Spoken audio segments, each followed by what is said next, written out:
21절에서 24절 말씀입니다. 오늘 우리에게 주시는 하나님 말씀 마태복음 11장 21절에서 24절 말씀입니다. 우리 찾으셔서 같이 보도록 하겠습니다. 마태복음 11장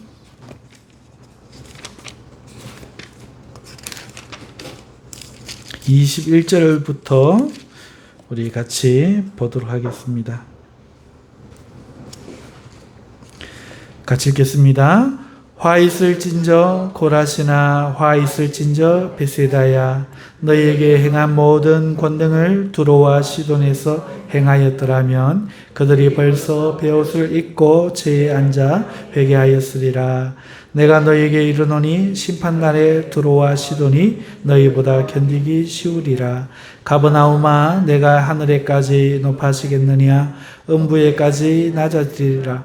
내게 행한 모든 권능을 소돔에서 행하였더라면 그 성이 오늘까지 있었으리라.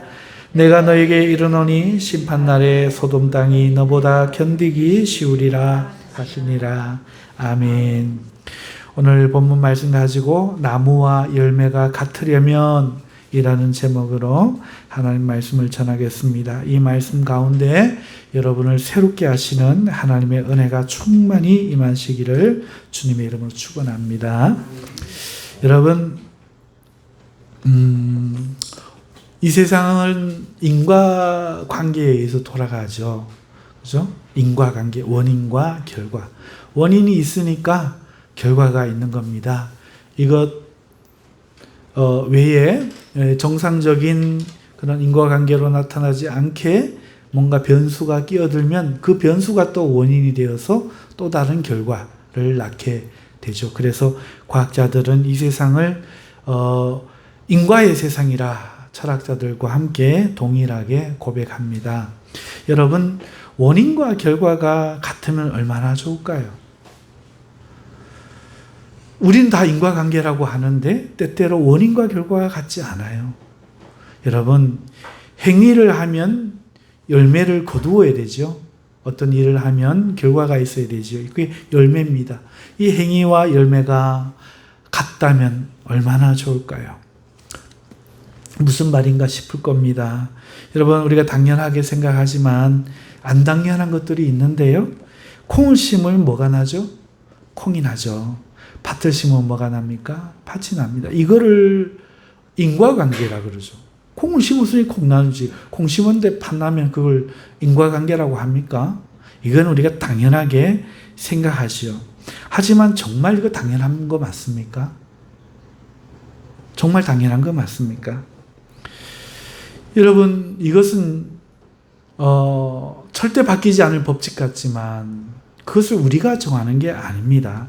하나님이 정해놓으신 법칙이어서 당연히 이렇게 되는 것이죠. 콩을 심으면 콩이 나는 겁니다. 당연한 게 아니라 하나님이 그렇게 하시니 당연하게 그렇게 되는 거지. 원래부터 당연한 게 아닙니다. 여러분, 이런 하나님의 법칙 때문에 우리는 추수의 행복을 경험할 수 있잖아요. 노력해서 메달을 딸 수 있는 결과를 오늘 위하여 원인을 심잖아요. 우리는 행복을 이런 원인의 결과의 법칙을 통해서 우리는 얻을 수 있잖아요. 자, 그래서 이것이 우리가 당연하다고 생각하지만 여러분 조금만 이야기를 한번 바꿔보겠습니다. 소재를 바꿔보죠. 여러분, 팥이나 콩이나 심으면 그대로 나는 게 당연한데 그러면요. 하나님의 말씀은 그 말씀도 씨 아닙니까? 예수님이 씨라고 하지 않았습니까? 그 씨를 뿌리면 그대로 나야 하지 않습니까? 근데 납니까? 훨씬 더 우리는 이 세상에서 이 당연한 일이 안 이루어지는 놀라움을 경험하죠. 부모가 자식에게 공부해라 말하고 돈을 벌어서 옷을 사 입히고 가방을 사주매고 신발을 사서 학교로 보내면 공부해서 공부를 합니까? 좋은 사람 되라고 하면 좋은 사람 됩니까? 왜 이건 당연하게 안 되죠? 그것도 일종의 행위니까 거기에 합당한 결과, 열매가 생겨야 되지 않겠습니까? 그런데 하나님 나라에 정해놓은 법칙대로 우리의 영적인 것도 우리 인간의 삶도 돼야 되는데 이상하게 하나님이 콩 심으면 콩 나는 것은 정확한데 인간만 개입이 되면 그 콩이 변해서 다른 게 되고 사람은 하나님 말씀을 듣지도 안 하고 선한 것은 열매를 맺지 못하게 되는 것일까? 정말 이상한 일이 벌어집니다. 그러면 콩을 심어서 콩 나는 것도 당연하지 않지요. 여러분, 오늘 우리가 베세다와 고라신에 대한 가버나움에 대한 예수님의 책망을 보지 않았습니까? 이거를 보면 하나님 말씀을 예수님이 와서 전해도 그러면은 가장 능력 있는 분이 예수님, 가장 위대한 선지자가 예수님, 가장 위대한 교사가 예수님인데 가장 위대한 설교자가 예수님일 텐데 그 예수님이 오셔서 심었는데 나야 되지 않습니까? 그런데 안 나는 거죠. 그래서 이것이 무엇을 의미합니까? 또 예수님이 이런 가르침을 주셨죠. 씨 뿌리는 자 비유에 관해서 천국에 대해서 말씀하시고 천국은 마치 이러하다. 씨 뿌리는 자가 밭에 가서 씨를 뿌리는데 더러우는 길가에 뿌리움에 떨어짐이죠. 쉽게 말하면. 누가 길가에다 뿌리겠어요. 밭에 뿌렸는데 길가에 떨어졌겠죠. 공중에 새가 와서 먹어버리고. 더러는 돌짝밭에 떨어지면 돌짝밭이 뭐예요? 밭 가장자리에 저 흙 있고 돌 있고 아직 개간되지 않고 그대로 쌓아놓은 그런 데겠죠. 남해 해가 남해 즉시 말라버렸고 그 다음에 가시떨기에 누가 씨를 뿌립니까? 밭에 뿌렸는데 힘이 과해서 튀어나가겠죠. 옆에 논두렁 옆에 뭐 다른 거 잡초가 나고 가시떨기가 나고 했는 거기에 떨어지니 나기는 나는데 결실치 못하여 가로막혀서 결실하지 못하였고 옥토에 떨어짐에 30배, 60배, 100배 결실하였느니라. 그러니까 하나님의 씨면 길가도 이기고 돌짝밭도 이기고 가시떨기도 이기느니라. 조금만 빗게 앉아보세요. 조금만 빗게 앉아보세요. 그겁니까? 아니면은 하나님의 씨도 중요하지만 말씀도 중요하지만 밭이 중요하다 이 말씀입니까? 밭이 중요하다 이 말씀이죠. 우리는 생각해요. 하나님 말씀만 하면 된다. 우리는 생각해요. 하나님이 직접 하시면 된다. 하나님이 하시면 된다. 자, 이제 여러분 과학적으로 대답해 보시죠. 이렇게 성경이 명백한데 하나님이 하시면 됩니까? 하나님 말씀이면 됩니까? 우리의 밭도 되어야 한다. 이게 정확한 성경의 뜻 아니겠습니까?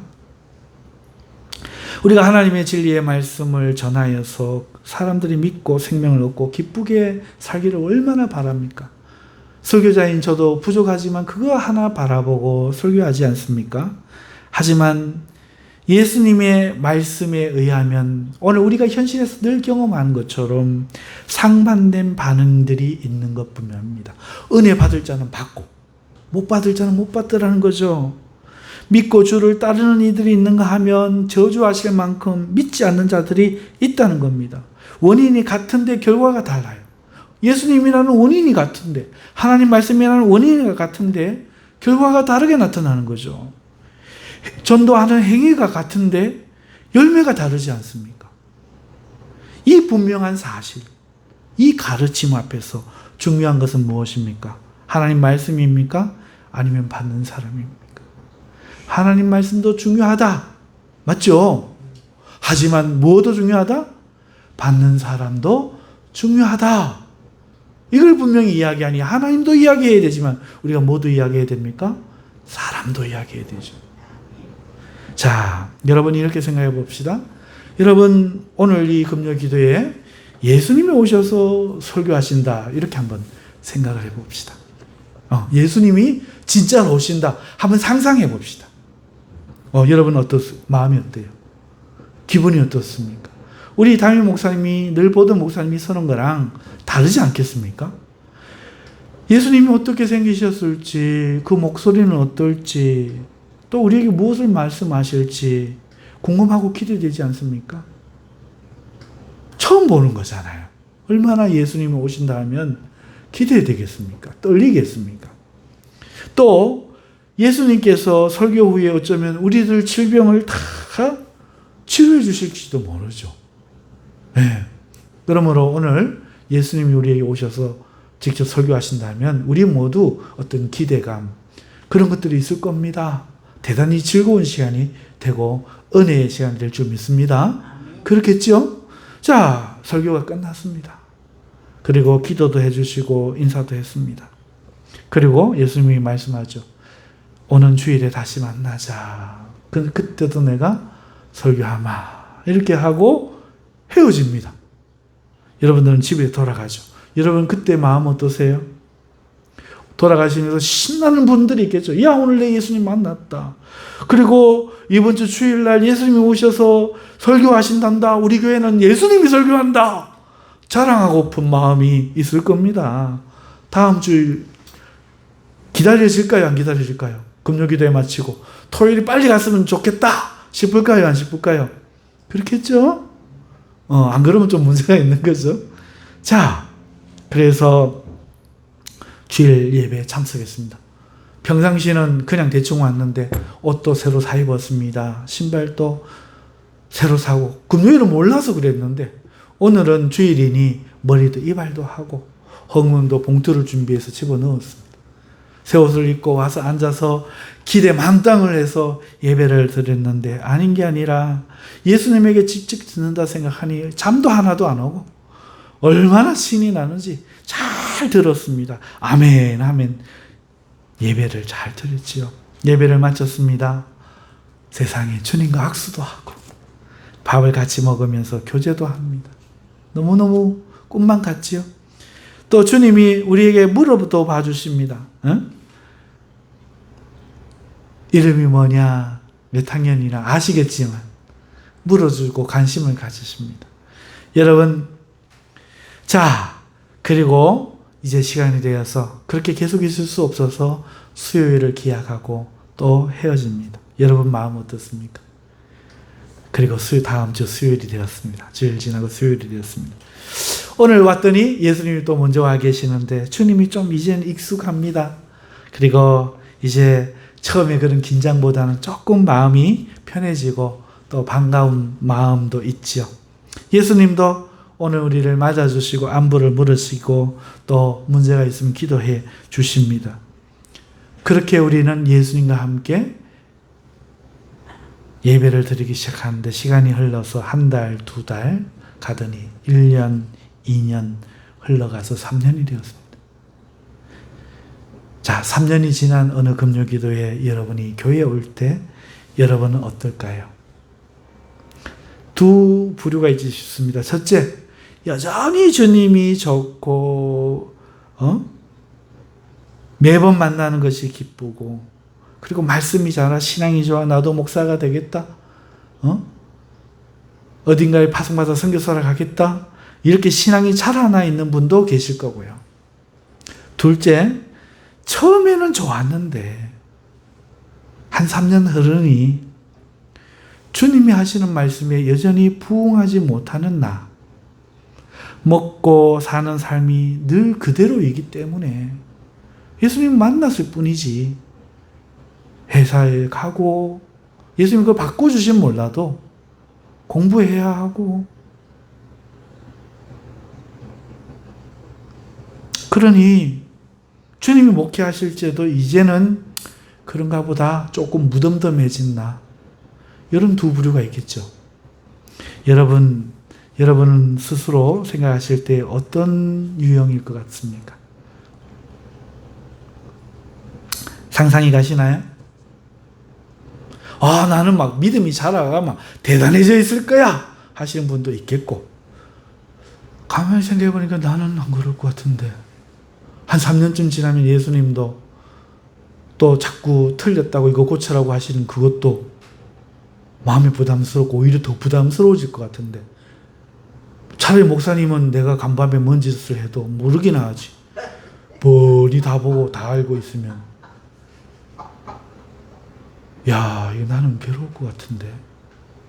이런 분도 계실 겁니다. 여러분, 물어보겠습니다. 변화의 주체, 나의 변화의 주체는 예수님일까요? 나일까요?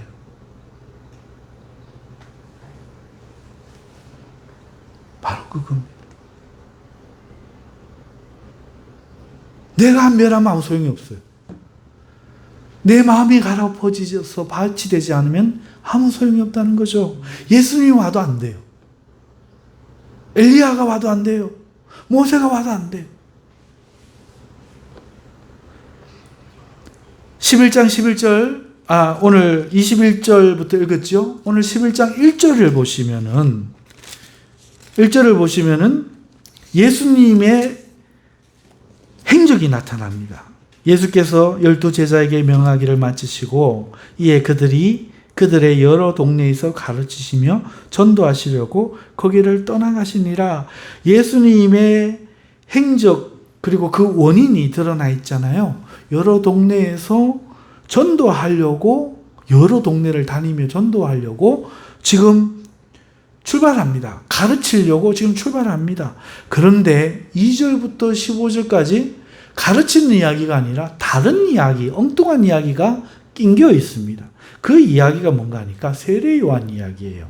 세례 요한은 옥에 갇혀져 있었는데 헤롯에게 잡혀가지고 갇혀 있잖아요. 그 요한이 제자들을 예수님께 보낸 겁니다. 그리고 예수님에게 물어요. 오실 그이가 당신입니까? 아니면 우리가 다른 일을 기다려야 합니까? 이렇게 물어본 거예요. 세례 요한이. 이 말인즉 감옥에 갇힌 세례 요한이 예수님이 그리스도인지 아닌지 헷갈렸다는 뜻 아닙니까? 헷갈린 거예요. 세례 요한은 성령이 충만한 사람이었잖아요. 거기다가 예수님 길을 위하여 준비된 예비된 자 아닙니까? 그러니까 친히 예수님이 그인 줄 알아보고 사람들에게 소개했던 당사자 본인이잖아요. 하지만 그가 혼란스러워하고 있는 거예요. 이유가 뭘까요? 여러분 이유 아시나요? 그런 그에게 예수님이 이런 대답을 합니다. 4절인데요. 너희가 가서 듣고 보는 것을 요한에게 알리되 맹인이 보며 못 걷는 사람이 걸으며 나병 환자가 깨끗함을 받으며 못 듣는 자가 들으며 죽은 자가 살아나며 가난한 자에게 복음이 전파된다 하라. 이렇게 대답을 하신 거예요. 이 대답을 왜 예수님은 세례 요한에게 하셨을까요? 세례 요한은 왜 예수님이 그리스도인인지 확신하지 못하고 오늘 갑자기 이렇게 혼란스러워졌을까요? 분명 요단강가에서 자기 입으로 성령이 내리시는 것을 보며 하나님과 약속한 것이 이루어짐을 보며 너무도 확실하게 증언했는데 얼마나 지났다고 불과 세례 요한이 오실 그이가 당신입니까? 다른 사람을 기다려야 됩니까? 그는 회의를 갖게 됐을까요? 그것은 그의 생각 때문입니다. 여러분, 그가 가진 그리스도라는 그 인식은요, 구약 성경에서 늘 나타났던 그 모습의 뿌리를 하고 있어요.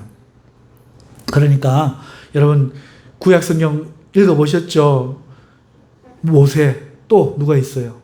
엘리야, 또 누가 있어요? 삼손, 또 기드온. 여러분 이런 사람들 한 일이 뭐예요? 자기 백성을 구원해내는 일이었잖아요.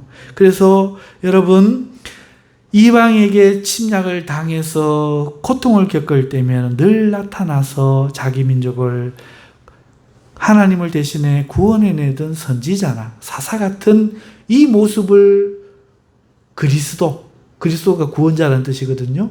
구원자 이렇게 인식하고 있었던 거예요. 그러니까 모세나 삼손 같은 그런 사람이죠.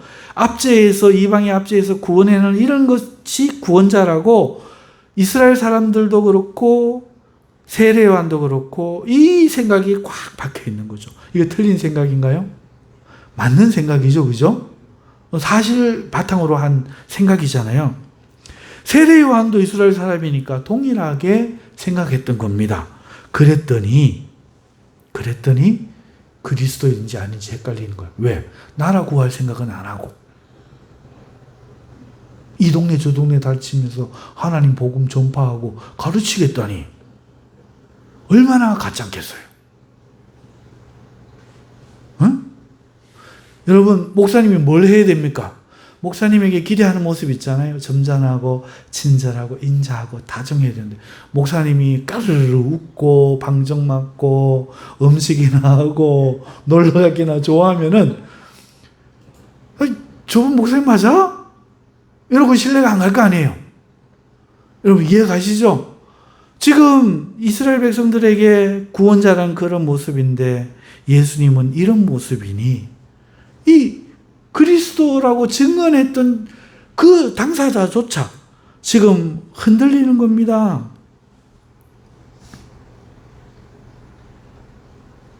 심지어 제자들조차 주님이 승천해 가실 때 그때 묻습니다.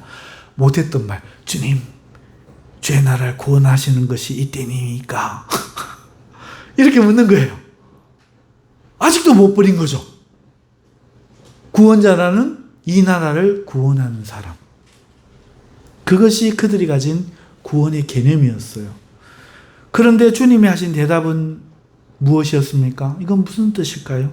그것은 구원이 무엇인가에 대한 주님의 대답이에요. 자기의 그 생각 때문에 자기들의 머리에 박힌 고정관념, 구원자란 이런 것이다. 모두가 이걸 진실이라고 믿고 있는 그 확신 때문에 성령이 오고 증언했음에도 그걸 자기가 증언했음에도 흔들려버리는 이런 구원관 때문에 예수님이 이런 이야기를 하는 것이죠. 여러분, 맹인이 보게 되는 것, 못 걷는 사람이 걷게 되는 것, 나병 환자가 깨끗함을 받는 것, 죽은 자가 살아나는 것, 못 듣는 자가 듣게 되는 것, 가난한 자에게 복음이 들리는 것, 이게 구원 아닙니까? 무슨 말인지 모르겠다고요? 만일 나라는 해방되었는데 자신은 여전히 같은 처지라면 그걸 구원이라고 할 수 있습니까? 멀쩡한 정상인들만 더 좋아지는 세상이 진정한 구원이라고 할 수 있습니까? 구원이란 뿌리부터 구원해내는 거죠. 아멘. 모든 묶인 거, 모든 갇힌 거 자유롭게 하고 가난한 자를 부하게 하고 죽음에서 해방해 주는 것. 이게 진정한 구원. 진정한 구원을 가지고 오셨는데 역사적인 이정표적인 현실적인 구원만 구원으로 인식해버리자 이 구원이 안 보이고 이 예수님이 그리스도가 아니고 다른 사람인가. 이런 의심이 성령 충만한 세례 요한마저 들었다. 이 내용이 그 내용입니다. 이해가시면 아멘. 그래서 예수님은 세례 요한에게 구원에 대해 생각해 보게 하신 거예요. 자기가 이제 곧 목 베어 죽을 거잖아요. 정말 구원받을 사람은 너다. 너다 너. 네가 이제 좀 있으면 죽는데 네가 천국에 갈지 지옥에 갈지 구원에 대해서 이 부분을 생각해야 되지 않느냐 하는 거죠. 그러면서 주님은 제자들에게 세례요한 제자가 돌아가고 나자 제자들에게 세례요한에 대해서 말씀해 주죠. 5절부터 나옵니다. 너희가 무엇을 보려고 광야에 갔더냐? 바람에 흔들리는 갈대 구경하러 갔더냐? 아니야? 그럼 뭘 보러 갔어? 부드러운 귀한 천으로 옷을 입은 사람들 보러 갔어? 그들은 왕궁에 있지 않아? 그러면 너희가 광야에 있는 세례 요한에게 간 것은 무슨 이유냐? 선지자 보기 위함이더냐? 옳다. 내가 너희에게 말하노니 그는 선지자보다 더 나은 자다. 이렇게 이야기합니다. 자, 그러니까 이 말뜻은 세례 요한이 선지자보다 더 나은 자면 백성보다도 더 나은 자고 이 세상에서는 지금까지는 최고로 나은 자다 이 말이죠. 11절입니다. 내가 진실로 말하는데 여자가 낳은 자 중에는 세례 요한보다 더 큰 이가 없다. 보세요. 제 말 딱 맞잖아요. 제일 센 자, 제일 높은 자, 제일 큰 자, 제일 뛰어난 자예요. 이런 뛰어난 자도 옛 가치관과 옛 속에 머물러 있을 때 주님을 알아보지 못하니 다른 이들이야 말해 뭐하다 하겠느냐 이 뜻 아닙니까? 맞죠? 하지만 예수님은 천국에서는 지극히 작은 자라도 그보다 큰 자다 이어서 이렇게 말씀합니다. 이 말인즉슨 예수님을 믿고 천국에 들어간 자들은 모두가 세례요한보다 크다는 거죠. 세례요한이 못 깨달은 그것을 깨달은 자들 아닙니까? 예수님이 구주임을 발견했기 때문에 더 크다는 거죠. 주님을 믿는 자들은 그러니까 생각이 바뀐 자들이지요. 주님을 믿지 않는 자들과 아직 생각이 바뀌지 않은 자들은 세례요한을 대표로 하는 구약의 인물들로서 그가 사실은 엘리야였다 할지라도 주님을 믿을 수 없다는 것을 이 본문에서 말해주고 있는 거죠. 그러면서 생각이 바뀌어서 주님을 따르지 못하는 예수님의 그 시대의 사람들에 대해서 이렇게 말합니다. 16절에 이 세대를 무엇으로 비유할까? 비유하건대 아이들이 장터에 앉아서 제 친구를 불러 이르되 우리가 너희를 향하여 피리를 불어도 너희가 우리와 함께 춤추지 않고 우리가 슬피 울어도 너희가 가슴을 치며 반응하지 아니하였다 함과 같으니라. 그러니까 공감이 안 되는 거야. 지금 세례요한처럼. 예수님이 하는 이야기가 공감이 안 되는 거죠. 반응하지 못하는 거예요. 그러니까 오늘 우리가 읽은 본문은 이 본문 다음에 21절에 나오는 거예요. 벳세다와 고라신과 가버나움이 지금 예수님께 반응하지 못하는 이유는 뭡니까? 마음이 바뀌지 않았기 때문에 전하는 자가 중요한 게 아니고 듣는 자가 중요하다는 것임을 제가 서두에서 말씀드린 대로 지금 이들은 안 변하고 있는 거죠. 그러니 동일하게 주님이 오셔서 목회를 하시고 오늘 우리에게 설교를 하셔도 제가 하는 것과 달라질까요? 똑같을까요?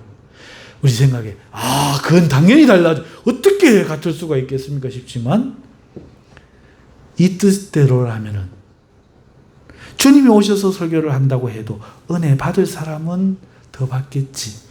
그러나 받지 못할 사람은 똑같이 못 받을 겁니다. 더 나빠질 수도 있죠. 거지 나사로가 살아나서 지옥과 천국이 있음을 그 부자의 아들들에게 전해도 듣지 않을 자들은 듣지 않고 이웃에서 평범한 사람이 전해도 들을 사람이라면 듣는다는 것이 성경의 뜻입니다. 사랑하는 성도 여러분, 사무엘 같은 위대한 제사장이 말하면 역사가 일어나고 엘리 같은 정말 자격 없는 제사장이 말하면 역사가 안 일어납니까? 사무엘 같은 위대한 제사장의 아들들은 저절로 하나님을 잘 섬깁니까? 전혀 아니었죠. 엘리 제사장 아들은 그러면 반대로 됩니까? 아니요. 그들도 버림받았죠. 은혜를 받는 것도 구원을 받는 것도 모두가 누구 탓이다? 내 탓이다. 내 탓이다. 우리 자꾸 하나님만 이야기하고 싶어 해요. 맞아요. 하나님 주시지 않으면 안 돼요. 하지만 내가 중요해요. 그래서 하나님이 택한 우리라서 주님을 믿는 거예요. 할렐루야. 아멘. 아멘. 세례 요한처럼 하나님이 증언하라 택했기 때문에 증언할 수 있는 거예요. 하지만 그 뒤에가 있죠. 그 뒤가 뭐냐? 생각이 바뀌지 않으면 세례 요한이라도 보고도 깨닫지 못하고 증거해줘도 알지 못한다는 거죠. 하지만 지극히 작은 자라도 성령으로 생각이 바뀌면 저절로 구주를 믿고 알게 된다는 것이 오늘 본문의 말씀 아닙니까? 자, 그런데도 하나님의 은혜만 바라고 있겠습니까? 그거는 어리석은 얘기죠. 정말 어리석은. 그래서 지난주에 정개구리 설교 드린 거예요. 이건 말도 안 되는 얘기예요. 일반적인 은혜는 내가 하는 거예요. 한 걸음부터 내가 하는 겁니다. 여러분, 그럼 어떻게 해야 됩니까? 주님이 하실 일이니까 가만히 있으면 안 되죠. 주님이 어떻게 복음을 전했는지 보십시오. 마태복음 4장 17절입니다. 예수님께서 비로소 전파에 이르시되 회개하라 천국이 가까이 왔느니라 하시니라. 여러분, 이 말씀은 주님의 복음을 전하던 첫 사역의 첫 번째 하신 일이에요. 하신 말씀이죠. 그 내용이 뭡니까? 회개하라는 것입니다. 천국은 회개하는 자들의 것이라는 거죠. 회개하라, 천국이 가까웠다. 그러니까 회개 안 하면 천국이 가까워도 소용없는 거야. 천국에 들어가려면 회개해야 되는 거야. 이것이 주님의 첫 번째 말씀이에요.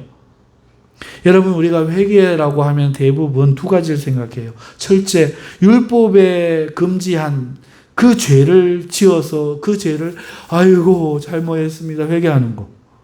둘째, 우상 숭배하는 사람이 그 우상을 버리고 하나님을 섬기는 것으로 돌아오는 거. 이 두 가지만 회개라고 생각하잖아요. 하지만 회개는 더 다양한 뜻을 갖고 있어요. 회개는 돌이키는 거거든요. 그러니까 옳지 못한 모든 길에서 돌이키는 거예요. 바르지 못한 모든 지식들로부터도 돌이키는 거예요. 지금 세례요한 같은 경우는 무슨 죄를 지어서 감옥에 갇혔습니까? 무슨 죄를 지어서 예수님 모두 몰라봅니까? 그게 아니잖아요. 잘못된 한정된 옛 방식, 옛 지식, 옛 구원자의 개념, 거기에 사로잡혀 있으니 거기서 돌이켜 예수님이 구원인 걸 발견하는 게 세례요한에게는 회개였던 거죠. 믿으십니까? 그러니까 회개라는 건요, 그것도 앞에 것도 포함돼요. 율법의 금한 죄를 더 이상 세상의 쾌락을 싫어하고 회개하고 뉘우치고 거부하고 바르게 사는 것도 해당됩니다. 하나님만 섬기는 것도 당연히 회개입니다만은 옳지 못한 모든 길에서 하나님 때문에 돌이키고 바르지 못한 모든 지식들 앞에서 참된 지식으로 돌이키는 것 또한 회개입니다. 뿐만이 아니라 스스로 하나님 대신 주인으로 알고 살아왔던 이 의식을 버리는 것도 회개고 주님을 섬기는 것도 회개죠. 남을 미워하는 것에서 돌이키는 것도 회개입니다. 남을 판단하는 나의 교만, 여기서 돌이키는 게 회개죠. 자신을 낮추어서 어떤 배우지 않으려고 하는 교만, 이런 교만에서 돌이키는 것도 회개입니다. 욕심을 버리는 것도 회개, 잘못된 태도를 바꾸는 것도 회개, 회개입니다. 주님이 회개하라, 천국이 가까웠다 하는 말 속에는 하나님 앞에 잘못된 모든 것에서부터 돌이키라는 얘기지, 한정된 한두 가지만 고쳐라, 그게 아닌 것이죠. 믿으십니까? 깨달아지십니까? 회개가 필요한 거예요. 그런데 우리는 나머지 하나도 안 고치고 교회만 다니겠다, 우상 숭배 안 하겠다, 죄를 짓고 또 용서 빌고 죄 짓고 또 용서 빌고 죄 짓고 또 용서 빌고 하겠다, 요것만 막 새기고 있잖아요. 용서해, 자꾸 죄 짓는데 용서해, 그래도 주님의 보혈의 능력은 커, 또 해, 믿어 이러면서 이것만 하잖아요. 하나님에 대한 모든 태도가 달라져야 합니다. 죽음도 두려워하지 않으며 성령에 충만하기까지 한 세례 요한이라도 모두가 가진 일반적인 구원에 대한 개념을 돌이키지 못할 때 그가 예수님이 구주이심을 의심하지 않습니까? 회개는 어느 한 부분에서 이루어지는 것이 아니라 우리의 생각과 우리의 마음과 우리의 정신과 우리의 자세와 우리의 열정, 게으름으로부터 모든 것으로부터 돌이키는 것, 그게 회개입니다. 이 회개가 있어야 된다는 거예요. 그래야 하나님 말씀이 신겨요. 하나님 말씀이 신길 수 있는 겁니다. 갈릴리에서 무슨 선한 것이 나겠느냐, 이런 딱 생각만 있으면 예수님을 영접을 못하는 거죠. 회개는 어느 한 부분이 아니라 우리의 삶의 전 삶을 통해 우리의 모든 영역에서 이루어진 우리 인생 전체에서 계속되어야 되는 게 회개인데 오늘날 성도들이 그걸 몰라요. 회개하라 하면 또 뭐, 또 죄. 이거 아니란 말이에요.